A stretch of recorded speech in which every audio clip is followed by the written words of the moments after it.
So I'll tell you a classic story. This is a really funny story, actually.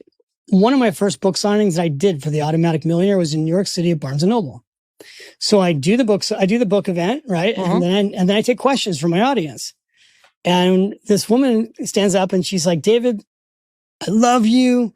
I've read all your books. I've read Smart Women Finish Rich, Smart Couples Finish Rich. I got the Finisher's Workbook, and I'm going to get the Automatic Millionaire. And she says, but you haven't written the book that I need. And I go, oh, well, all my book titles for the most part have come from readers. What do you need? And she goes, I need Start Late, Finish Rich. Ooh. And the room cracked up.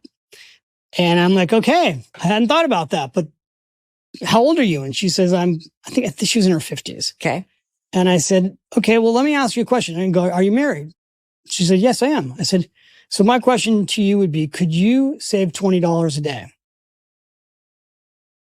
More than what you're saving, could you save $20 a day more? She's like, yeah, I could. I said, could your husband save $20 a day? She goes, I would make him. Everybody laughed, right? I go, all right. So that's a lot of money, actually. That's $40 a day between the two of you. If you just put that in, I gave her an example of a mutual fund, and invested that for the next 15 years, here's what it could be worth.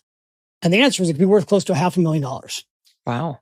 And she's like, okay, so you're telling me that I could catch up a little, like that I could catch up a little bit, right?